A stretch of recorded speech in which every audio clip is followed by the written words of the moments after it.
한 주간의 삶을 돌아봅니다. 우리가 한 주간의 삶을 돌아보려고 하면 한계가 있습니다.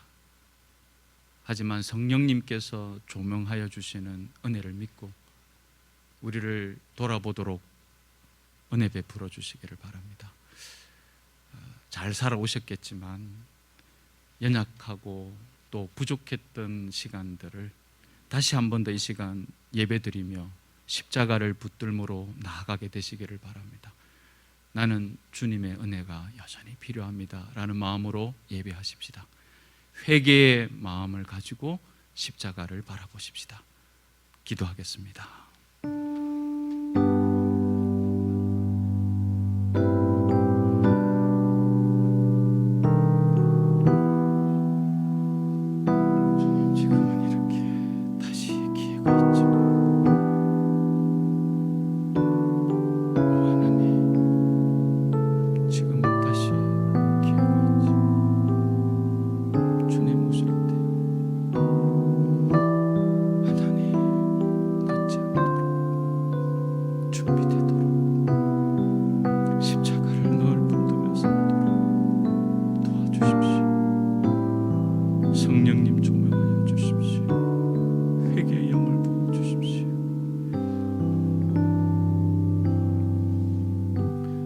주님께서 말씀하신다.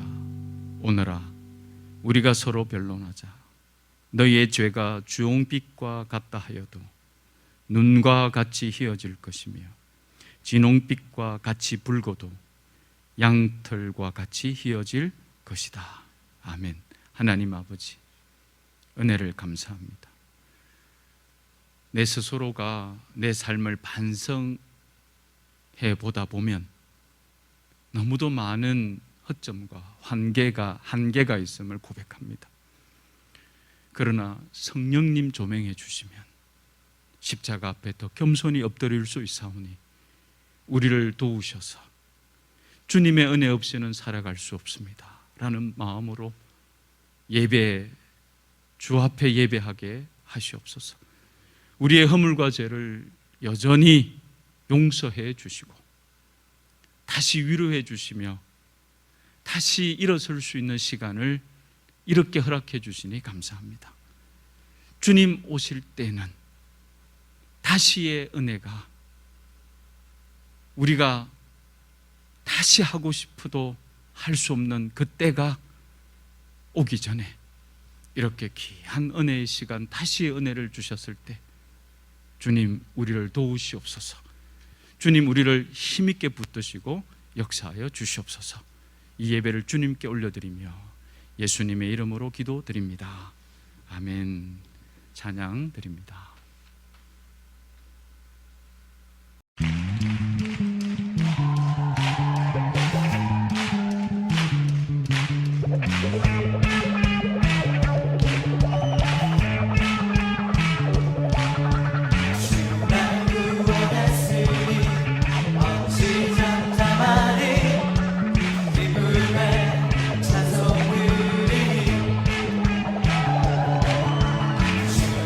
내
속에 주찾을 때 속에 주찾을 때 모든 필요 내려놓고 겸손하게 모든 드리리 오직 예수 주님만이 나의 삶의 이유 오직 예수 주님만이 나의 삶의 이유 언제나 어디서나 언제나 어디서나 크고 깊은 은혜로 주님 항상 내 안에 계시네 변함없으신 주님 어제 오늘 영원히 변하지 않게 하시네 우리 함께 선포하시면서 오직 예수 주님만이 나의 삶의 이유 오직 예수 주님만이 나의 삶의 오직 예수 주님만이 나의 삶의 이유 오직 예수 주님만이 나의 삶의 이유 주님을 길과 진리 생명 나는 오직 믿음으로 살리 주만이의 살리 주님은 길과 진리 생명 나는 오직 믿음으로 살리 주만이의 살리 우리 함께 목소리 높여 주님은 길과 진리 생명 나는 오직 믿음으로 살리 주만 위에 살리 한 번 더 주님은 길과 진리 생명 나는 오직 믿음으로 살리 주만 위에 살리 오직 예수 주님만이 나의 삶의 이유 오직 예수 주님만이 나의 삶의 오직 예수 주님만이 나의 삶의 이유 오직 예수 주님만이 나의 삶의 이유 우리 삶의 목적 되신 주님 우리 삶의 이유 되신 주님을 찬양합니다. 할렐루야.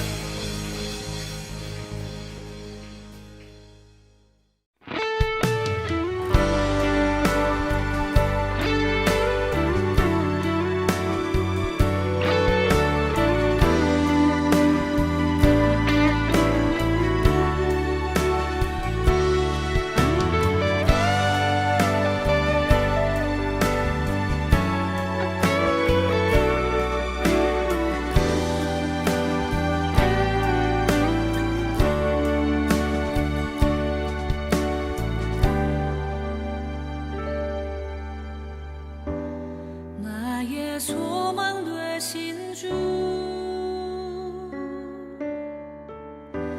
주를 바라봅니다. 다시 오실 나의 왕 예수 주를 기다립니다. 나의 소망 되신 주를 바라봅니다. 다시 오실 나의 왕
매월 첫째 주일 어린이 주일 저희는 함께 10계명을 함께 하고 있습니다. 주님께서 저희들에게 주신 이 계명의 말씀을 함께 낭독하도록 하겠습니다. 하나님이 이 모든 말씀으로 말씀하여 이르시되 나는 너를 애굽 땅 종되었던 집에서 인도하여 낸 내 하나님 여호와니라. 제1은 너는 다른 신들을 내게 두지.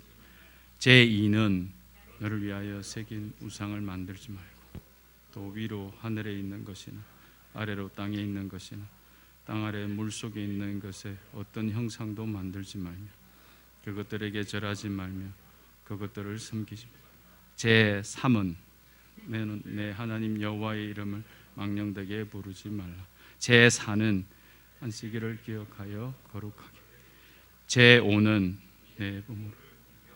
제6은 제7은 간음하지 말라. 제8은 제9는 내 이웃에 대하여 거짓.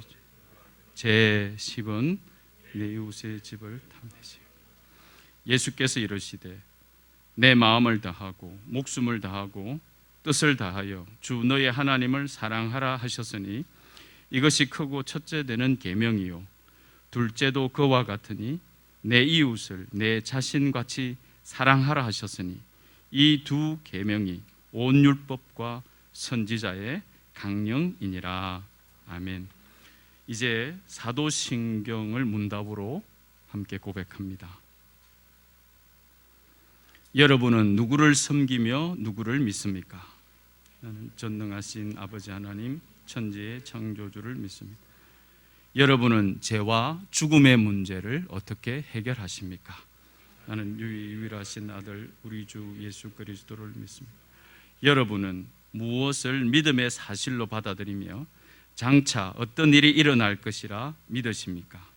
그는 성령으로 잉태되어 동정녀 마리아에게서 나시고 본디오 빌라도에게 고난을 받아 십자가에 못 박혀 죽으시고 장사된 지 사흘 만에 죽은 자 가운데서 다시 살아나셨으며 하늘에 오르시어 전능하신 아버지 하나님 우편에 앉아 계시다가 거기로부터 살아있는 자와 죽은 자를 심판하러 오시며 여러분은 영생과 거룩함의 소망을 어떻게 이루십니까? 나는 성령을 믿으며 거룩한 공교회와 성도의 교제와 죄를 용서받는 것과 몸의 부활과 영생을 믿습니다. 아멘.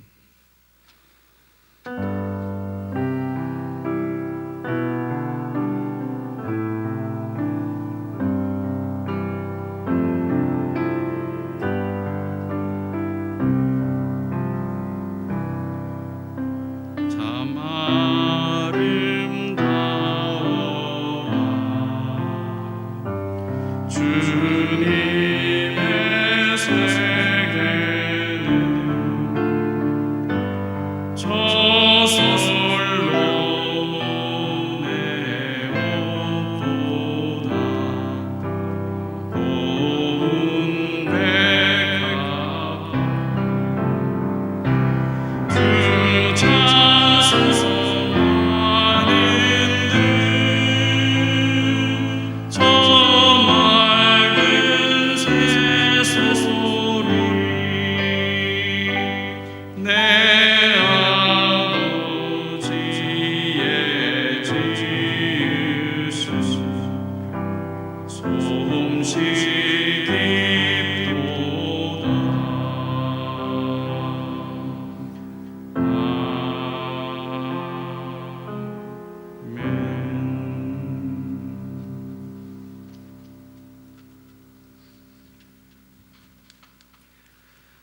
예, 함께 기도하시겠습니다.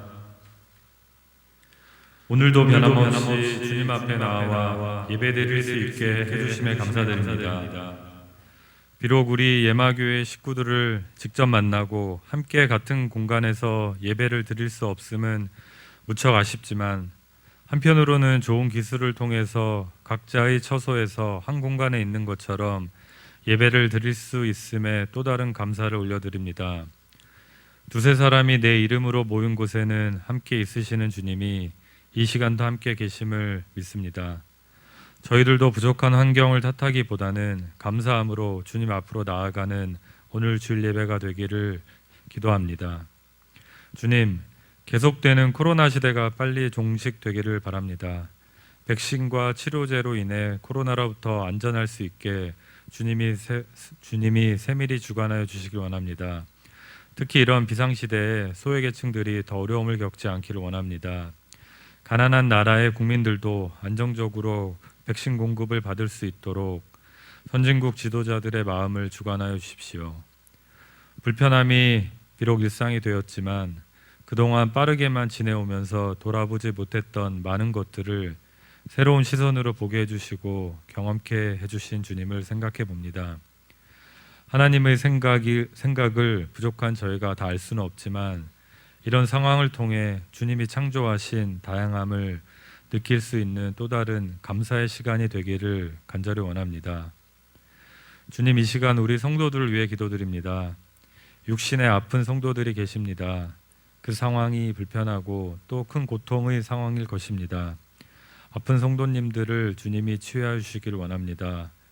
더 건강해져서 주님의 일꾼으로 맡은 사명들을 잘 감당할 수 있도록 주님 지켜주시기를 원합니다. 또 코로나로 직장, 사업 등 일자리에 어려움이 있는 우리 성도들을 위해 기도드립니다.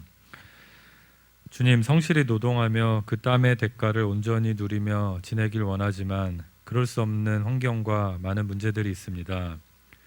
주님이 이것들도 관여하여 주셔서 이러한 어려움들이 해결되기를 간절히 기도드립니다. 그 외에 저희는 모르는 오직 주님만이 아시는 각자 어려움들도 다 주님께 올려드리니 주님이 꼭 함께하여 주시고 또 함께 해결해 주시기를 간절히 빌곤합니다. 두려워하지 말라, 내가 너와 함께 함이라. 놀라지 말라, 나는 내 하나님이 됨이라. 내가 너를 굳세게 하리라. 참으로 너를 도와주리라.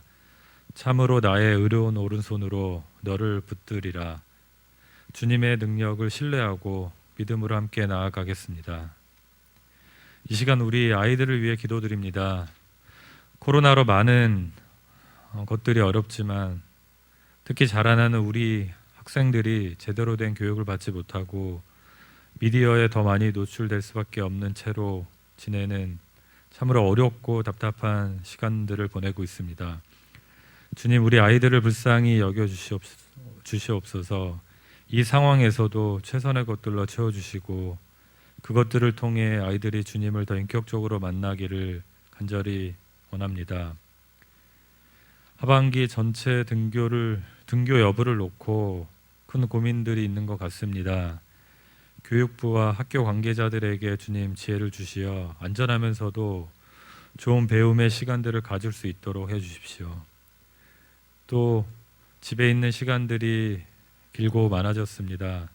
이 시간이 이 가족 안에서 갈등의 시간이 아니라 아이들과 부모님들과의 더욱더 돈독한 관계가 맺어지는, 서로 사랑을 나누는 그러한 시간이 되기를 바랍니다. 늘 우리 성도들을 위하여 기도하고 말씀을 전하여 주시며 앞뒤에서 여러 섬김을 보여주시는 황정석 목사님, 남정호 목사님, 김민정 목사님, 조경미 목사님, 박창식 전도사님을 주님께 올려드립니다. 저들의 모든 시간과 생각 가운데 주님과 함께하는 시간이 가득하길, 또 저들에게 큰 사랑과 보살핌을 주시고 저들을 지켜주시기를, 저들의 가정을 돌봐주시기를 간절히 기도드립니다. 주님, 이 시간 말씀을 듣고자 합니다. 하나님의 말씀은 살아있고 운동력이 있으니 이 시간 저희들의 귀와 생각 가운데 강하게 임재하여 주시고 함께하여 주십시오. 어린이 주일을 맞이하여 다니엘 세 번째 이야기, 역사의 주관자를 안다는 것이라는 제목으로 김민정 목사님께서 말씀을 전하시게 됩니다.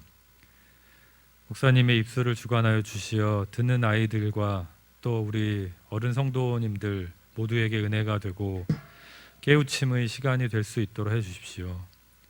우리 아이들이 다니엘과 같이 지혜로우면서도 또 주님을 경외하는 사람으로 성장하도록 보호하여 주십시오. 항상 우리를 그리스도 안에서 이기게 하시고 우리로 말미암아 각자 처소에서 그리스도를 아는 냄새를 나타내시는 하나님께 감사하노라.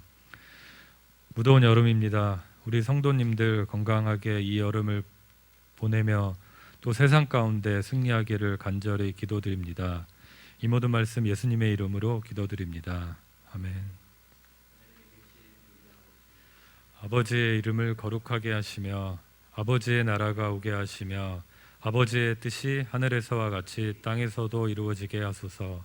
오늘 우리에게 일용할 양식을 주시고 우리가 우리에게 잘못한 사람을 용서하여 준 것 같이 우리 죄를 용서하여 주시고 우리를 시험에 빠지지 않게 하시고 악에서 구하소서.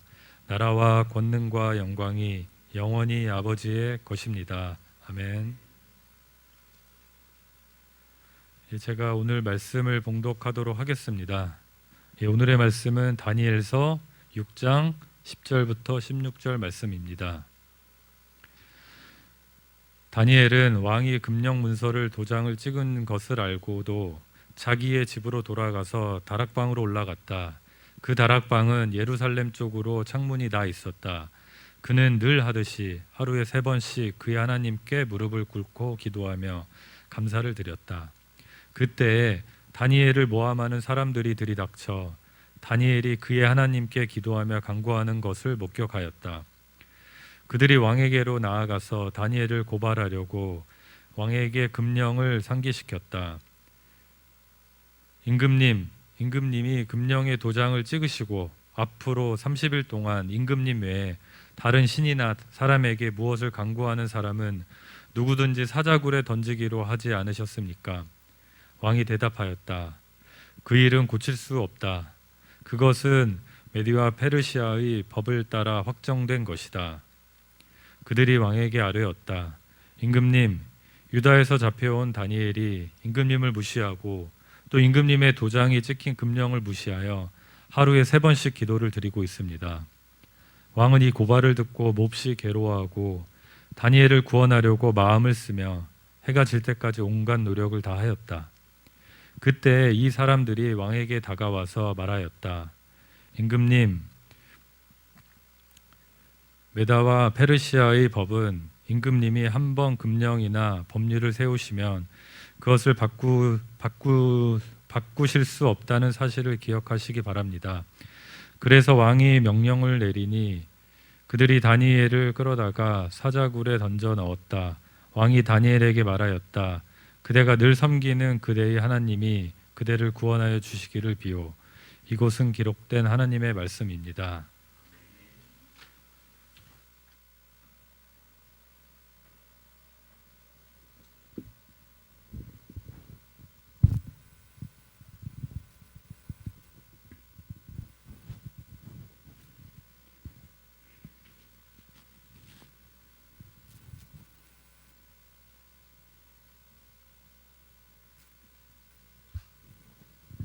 우리 성도님들 화면 잘 보이신가요?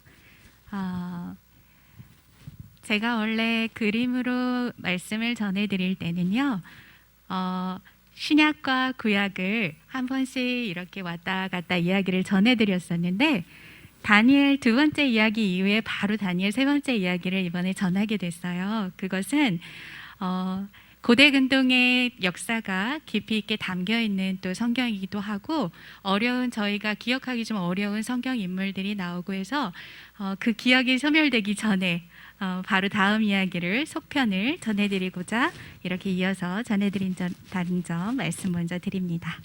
그러면 오늘 다니엘 그 3번째 이야기를 시작해 보겠습니다. 다니엘의 2 이야기를 통해 하나님께서 택한 나라와 백성이 당신의 뜻을 저버릴 때는 이방 나라를 채찍 삼으시는 하나님이시지만 동시에 그 택한 백성들을 통해 이방 나라 가운데 하나님만이 참된 왕이심을 증거하고 계시다는 것을 주목해야 한다고 지난 시간에 말씀드렸습니다.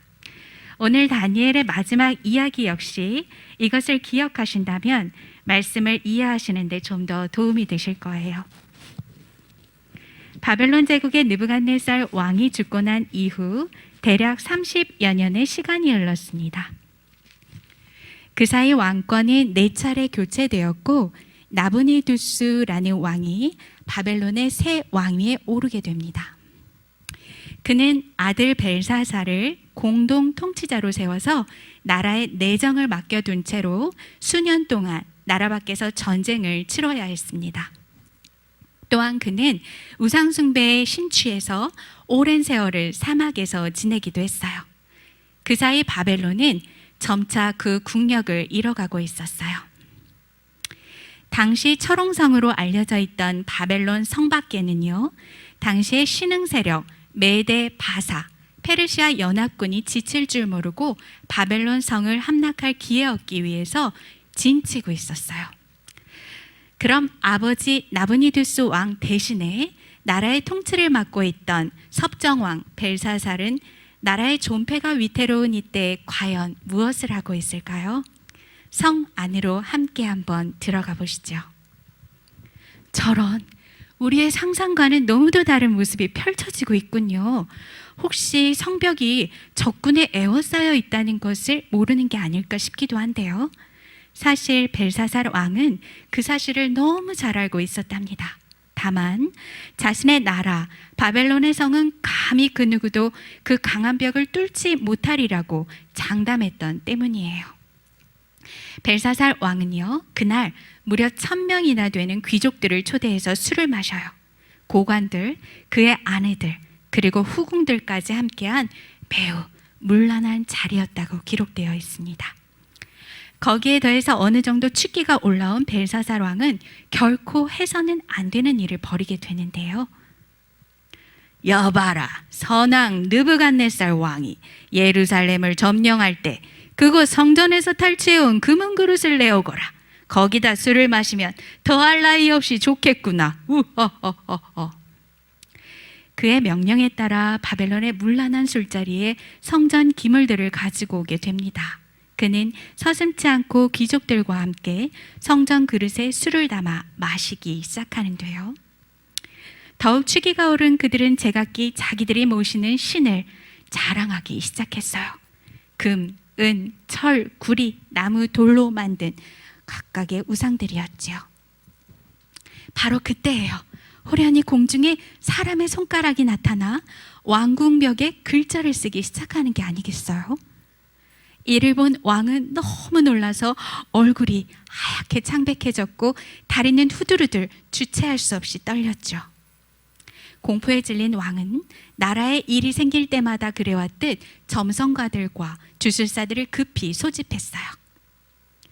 누구든지 이 글자를 읽고 그 뜻을 내게 말하는 자에게는 자색 옷을 입히고 그 목에 금소술을 걸어주며 그를 나라의 제3인자가 되게 해줄 것이니라.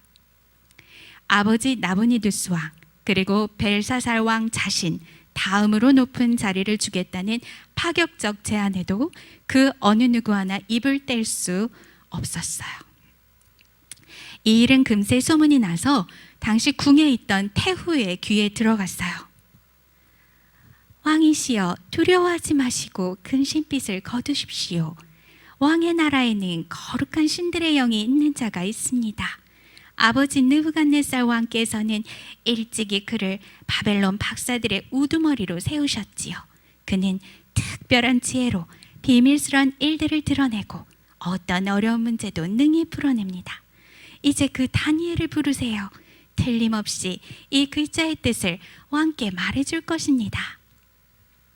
느부갓네살 이후 30년의 세월이 흐른 후였기에 다니엘은 80세가 넘는 기품 있는 어른이 되어 있었어요.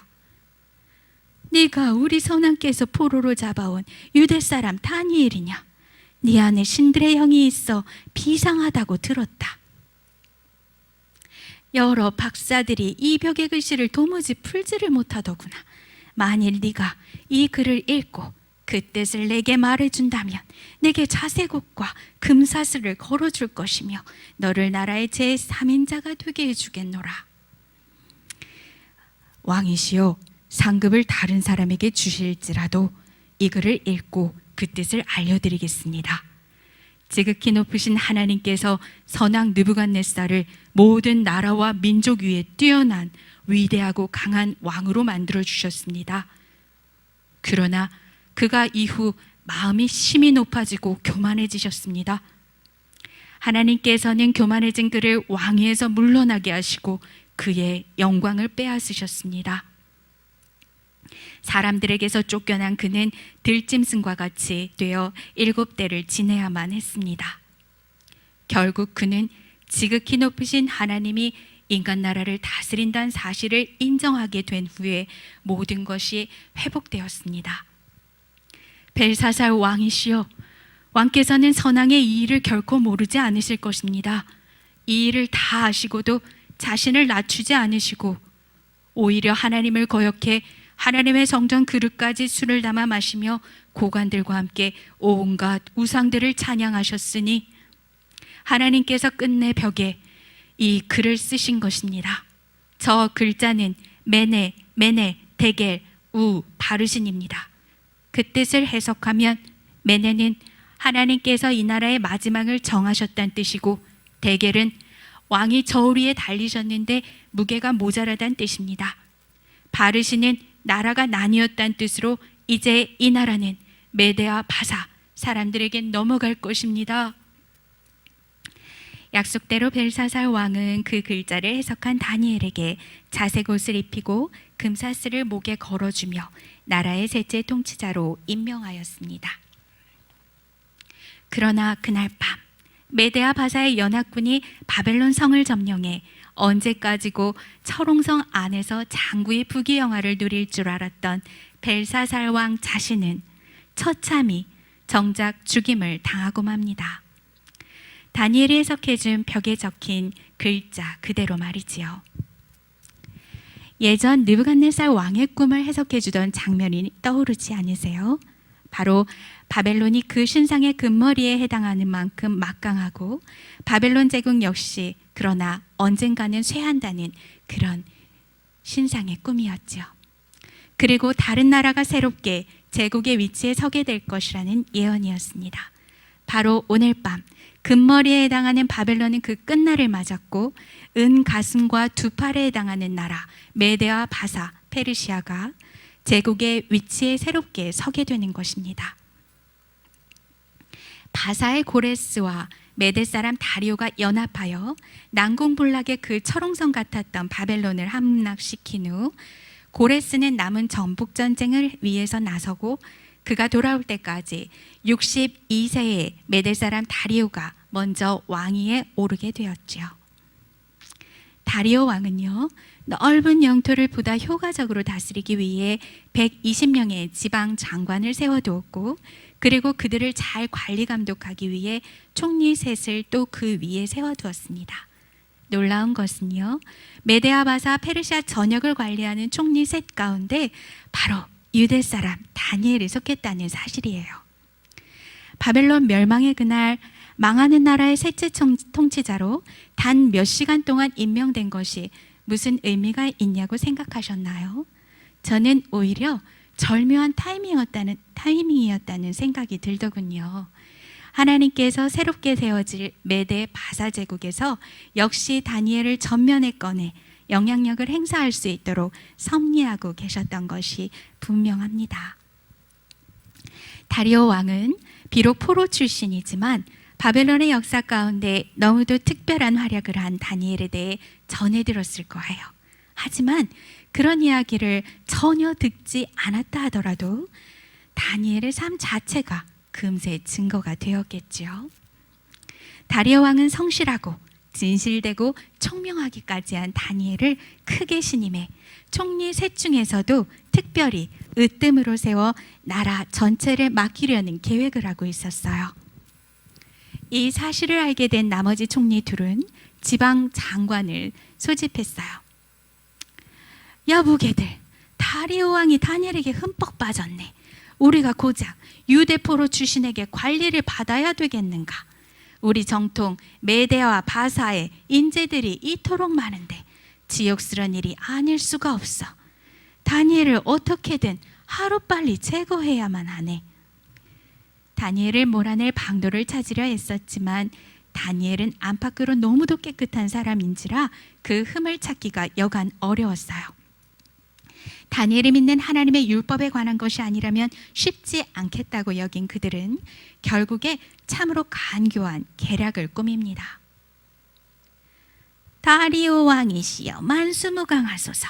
저희가 왕의 권위를 세워드릴 한 가지 법안을 생각했습니다. 그것은 앞으로 30일 동안 왕외의 다른 신이나 다른 사람에게 기도를 하는 자가 있다면 누구든지 사자굴에 넣을 것이라는 법령입니다. 왕은 어쩐지 솔깃했어요. 고레스 왕을 따르던 자들은 다리오가 왕위에 있는 것을 썩 넣혀하지 않던 때이다 보니 더욱 그랬죠. 그런 왕의 마음을 잘 알고 교묘히 세운 계략에 그만 넘어가고 말았어요. 그리고 말을 덧붙였어요. 메데바사의 법령은 한번 도장이 찍힌 후엔 절대 고칠 수 없다는 것을요. 왕은 법안을 받아들이고 그만 도장을 찍고 맙니다.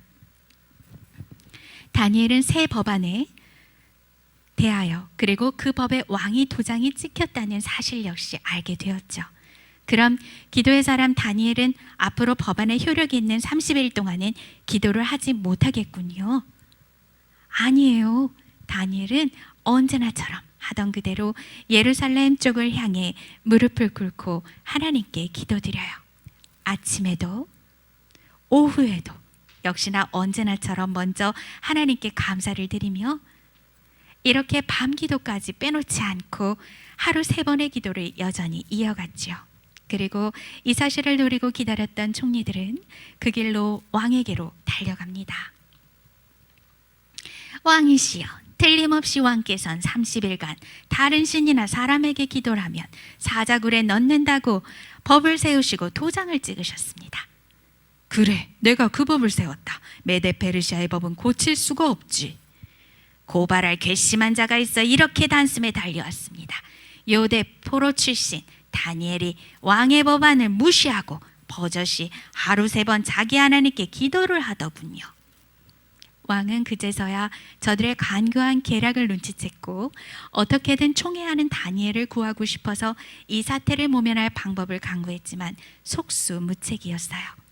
해가 저물어 갈 때까지 고민에 빠져있던 왕에게 다시 우르르 고관들이 몰려와 말합니다.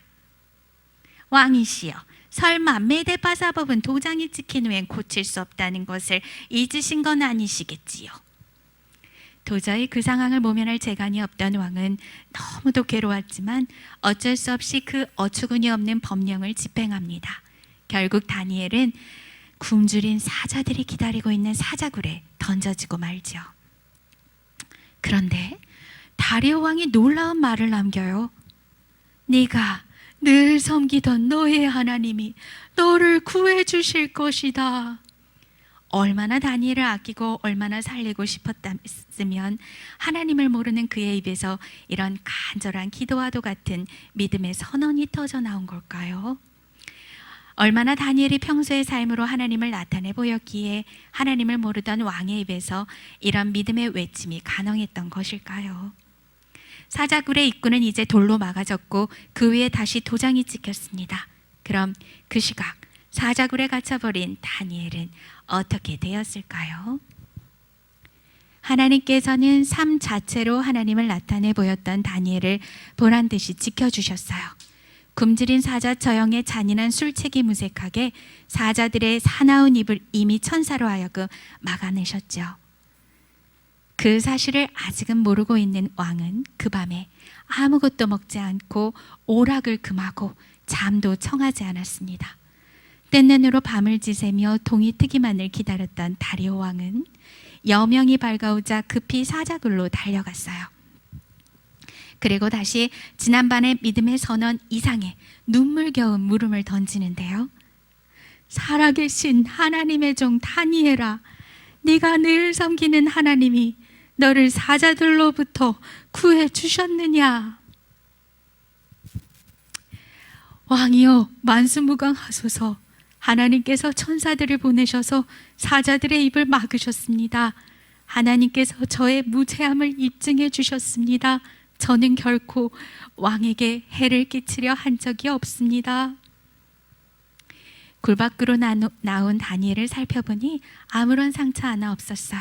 이를 두고 다니엘이 자기 하나님을 믿었기 때문이라고 성경은 증언하고 있습니다.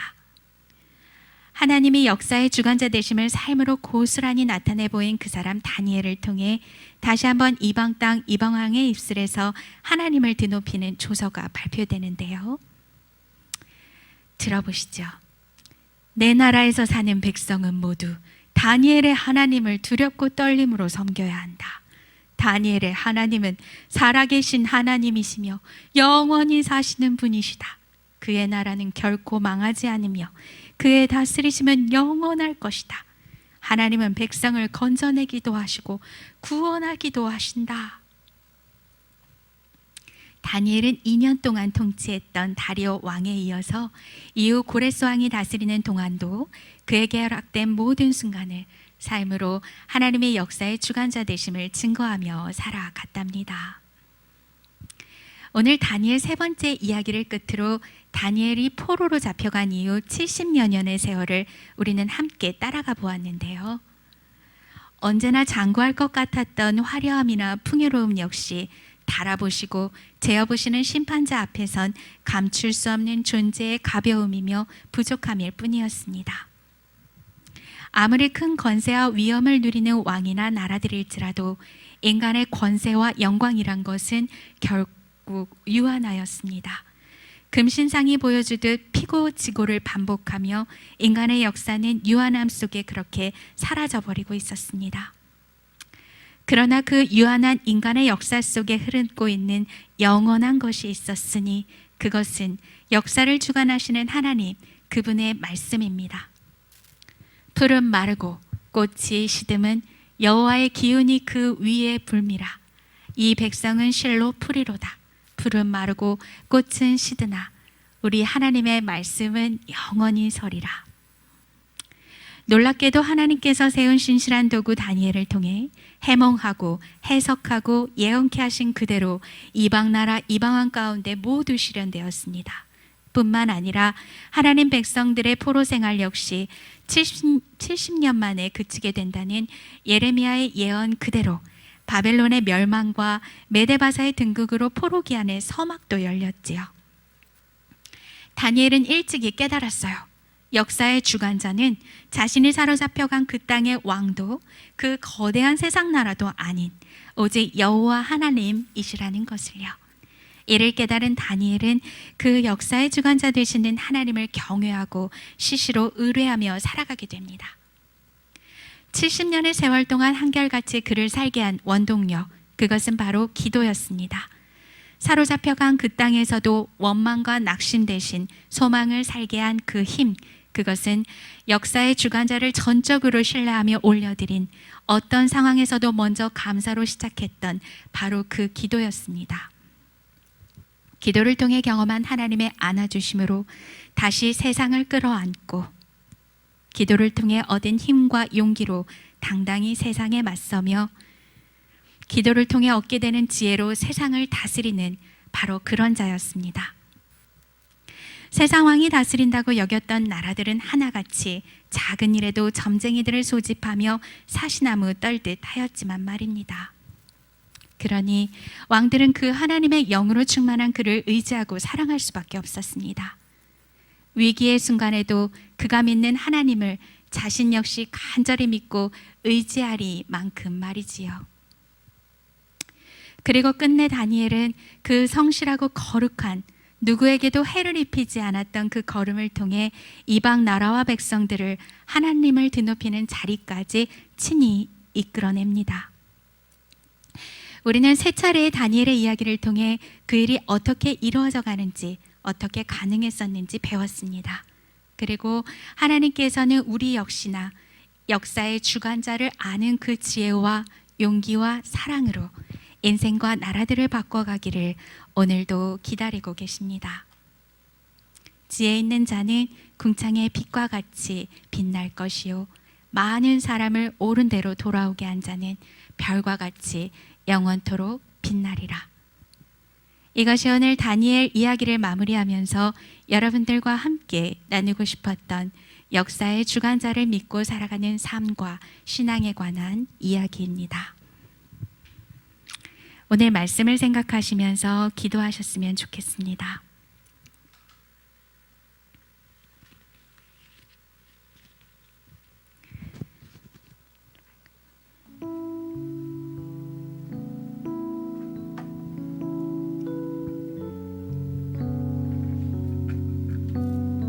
세상은 성공에 대해서 많이 이야기를 하는데요. 어쩌면 다니엘의 이 모습을 보고 세상 사람들이 성공했다고 말할지도 모르겠어요. 그런데 세상 사람들이 말하는 그 성공은 셋째 치리자가 되고 총리가 되고 하는 것에 관심이 있을지 모르겠습니다. 그러나 제가 주목하게 보여졌던 그 성공은 사로잡혀간 곳에서도 굴하지 않았던 그 믿음의 절개와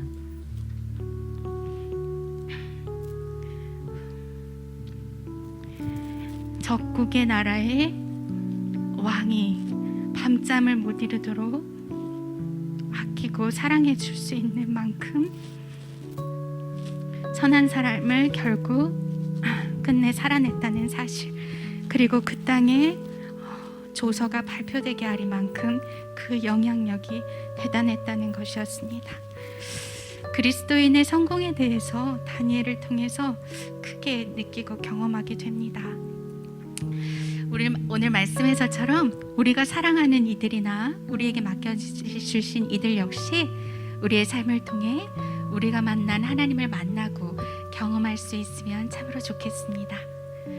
기도 그 은밀한 시간에 경험되는 은혜로 말미암아 그 일이 가능해질 수 있도록 우리 잠시 우리에게 맡겨주신 사람들과 사랑하는 이들을 떠올리면서 기도하기 원합니다. 기도하시겠습니다.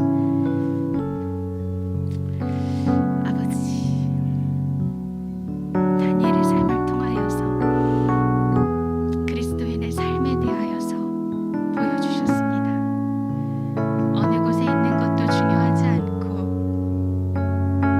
어떤 삶을 사느냐, 어떤 마음으로 이겨내느냐, 그 삶을 기도의 힘으로 이겨가는 것을 우리 경험하였습니다.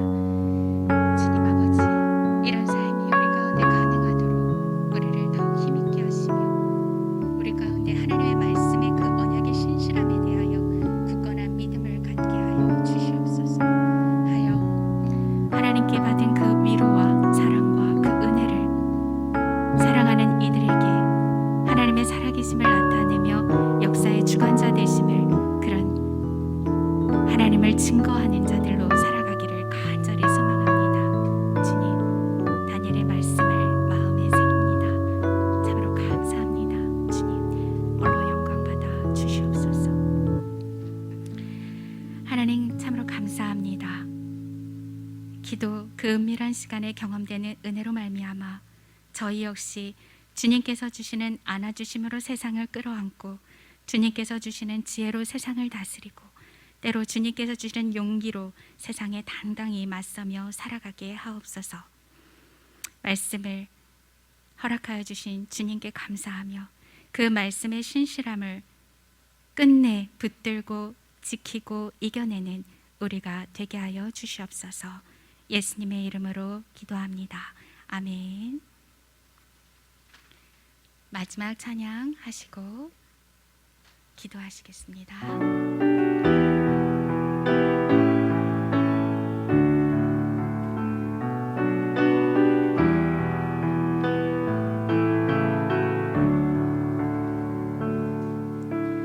주님이 세계로 나가세요. 우리 주님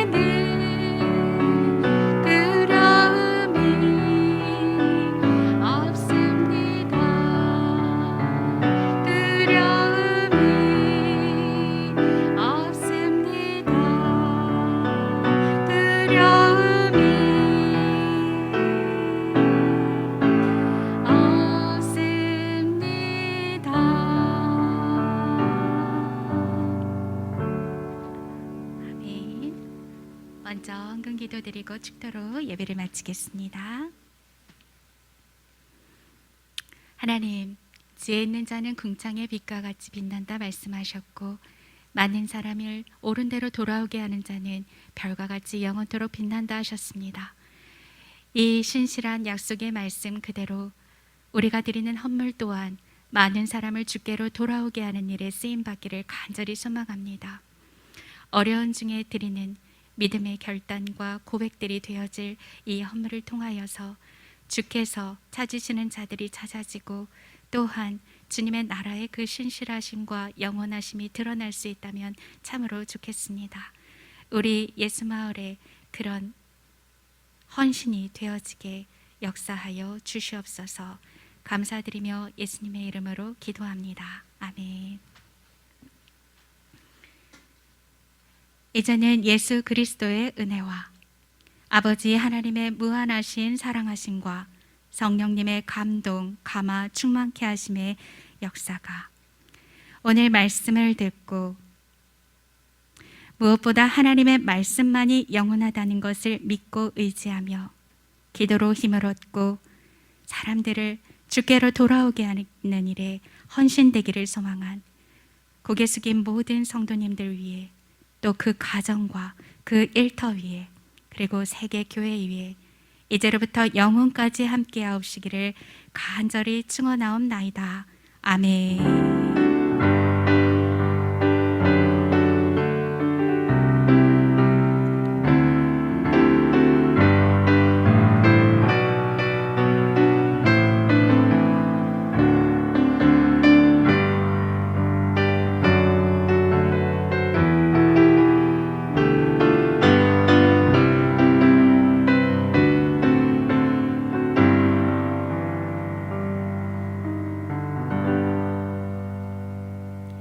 네, 예배를 마쳤습니다. 이유순서 목사님께서 나오셔서 해주시겠습니다.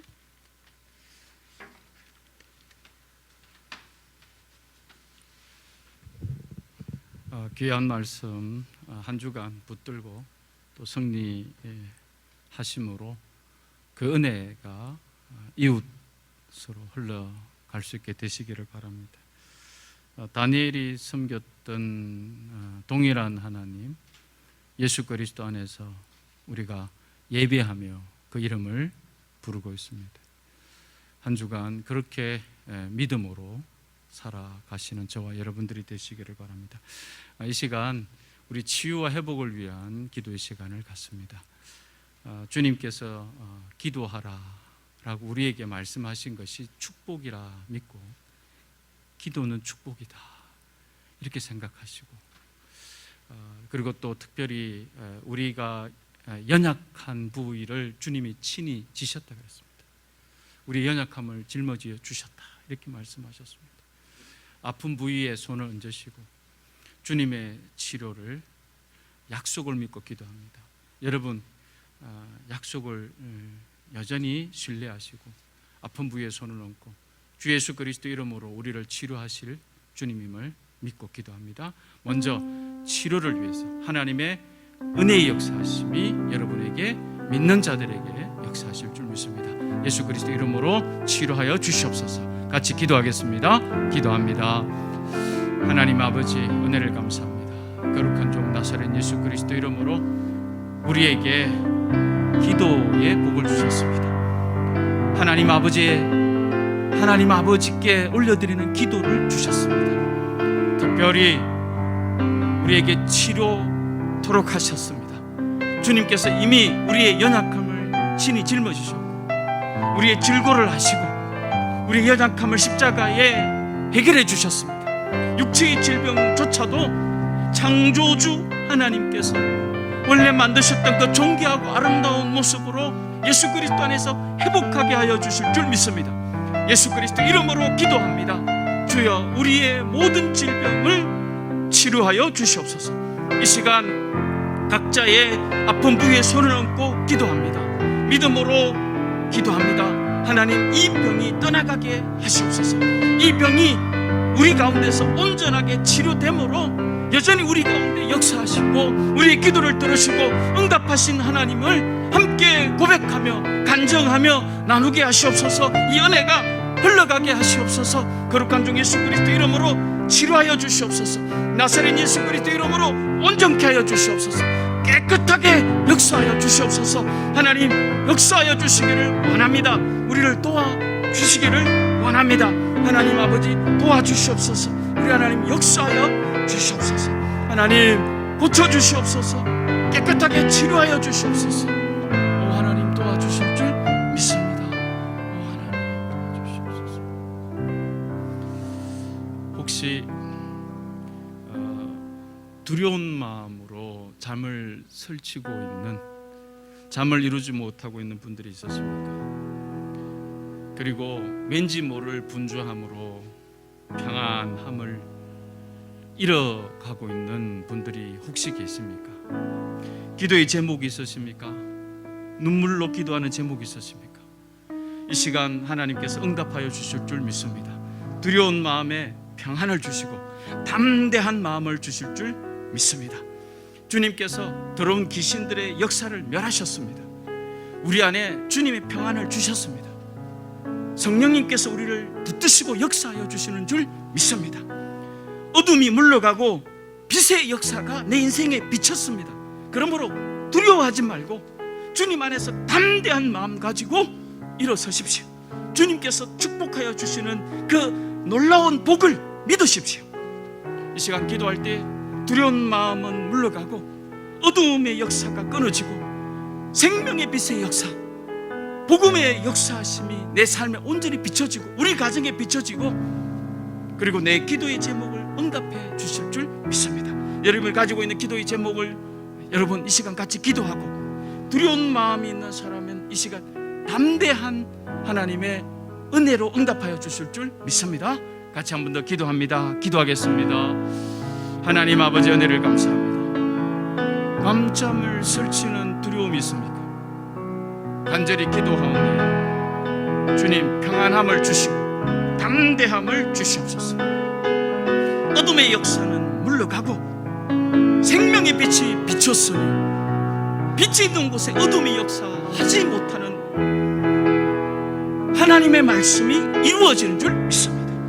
거룩한 종 예수 그리스도 이름으로 마귀의 일이 멸하여지고 하나님의 나라가 임하였습니다. 내 삶에, 내 가정에, 내 모든 삶의 역사하심으로 나를 붙드시고 복주심을 믿습니다. 두려운 마음은 떠나가게 하여 주시고 주님을 사랑하고 사랑에는 두려움이 없다고 하셨으니 온전한 사랑이 두려움을 이겼습니다. 치료하여 주시고 내 기도를 응답하여 주시옵소서. 오 하나님 우리를 불쌍히 여겨 주시옵소서. 주님 성령의 역사하심을 경험하게 하시옵소서. 성령의 기름 부으심을 경험하게 하시옵소서. 살아계신 하나님을 만나게 하여 주시옵소서. 주님을 사랑하되 주님을 두려워하게 하시옵소서. 사랑하고 두려워하며 주님을 붙들게 하시옵소서. 오 하나님 우리를 도와주시기를 원합니다. 오 하나님 역사하여 주시기를 원합니다. 오 하나님 도와주시옵소서. 주님 도와주시옵소서. 하나님 아버지 예수 그리스도 이름으로 기도하라 하신 것이 내게 복인 줄 믿습니다. 믿음의 선조들의 기도를 들으시고 응답하시며 주의 영광을 나타내셨던 것처럼 여전히 오늘도 주 예수 그리스도의 이름을 믿고 기도하는 주의 백성들의 이 작은 간구조차 주님 들으시고 응답하시는 하나님이신 줄 믿습니다. 예수 그리스도 이름으로 치료하여 주셔서 온갖 질병에서부터 낫게 하여 주심으로 여전히 하나님을 경험하며 살아가는 주의 백성들의 입술에 살아계신 하나님의 역사하심의 간증을 복되게 허락하여 주시옵소서. 어떤 질병이든 하나님께서 좋은 약도 주셨고 좋은 의술도 주셨지만 이 모든 일을 이루시고 역사하시는 분이 하나님이심을 믿음으로 기도하오니 질병에서 낫게 하여 주시옵소서. 온갖 병에서부터 하나님 이 시간 치료하여 주시는 주님의 은혜를 우리가 함께 경험하게 하실 줄 믿습니다.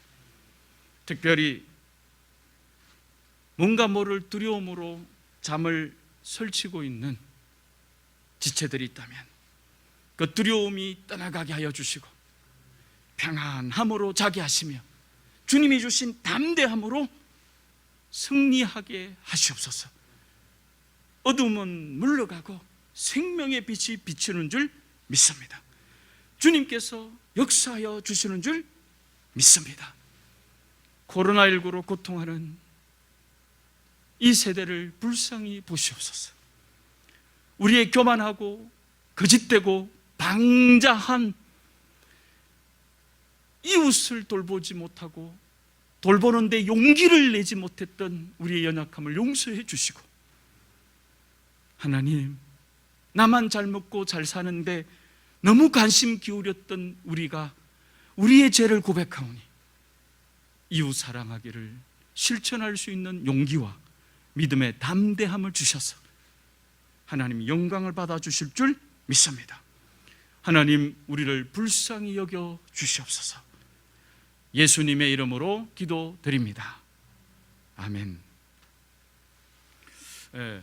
교회 앞에 저희가 오늘까지 비대면인데요.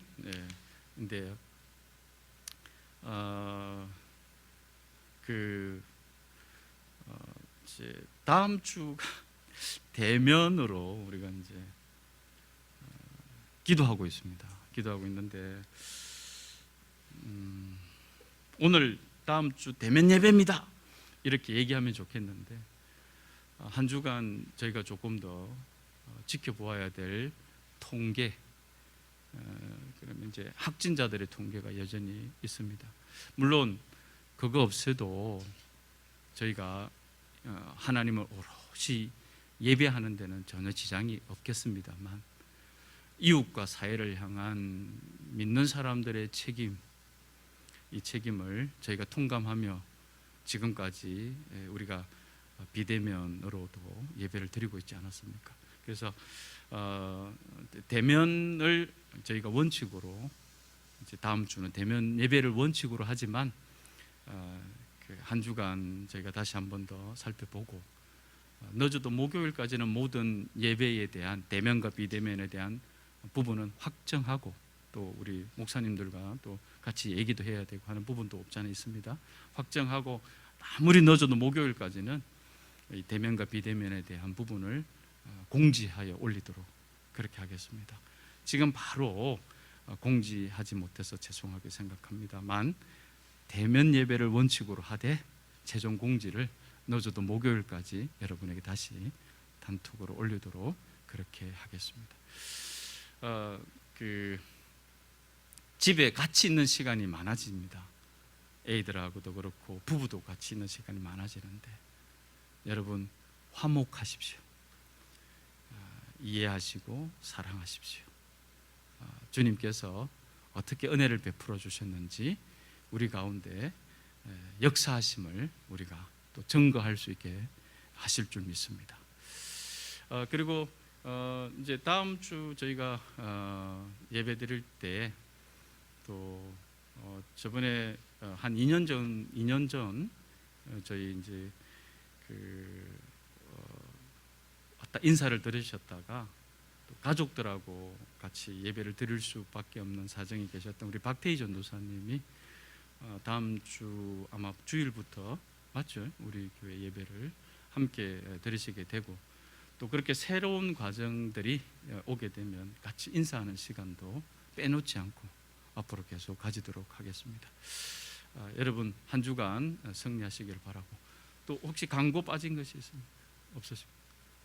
예배 후에 조별 모임, 줌 조별 모임 여러분 꼭 기억하셔서 예배 후에 조별 모임 줌으로 한다는 것 잊지 마시기를 바랍니다. 그리고 또 뭐 광고 빠진 게 있나요? 없습니다. 네, 승리하시기를 바랍니다. 감사합니다.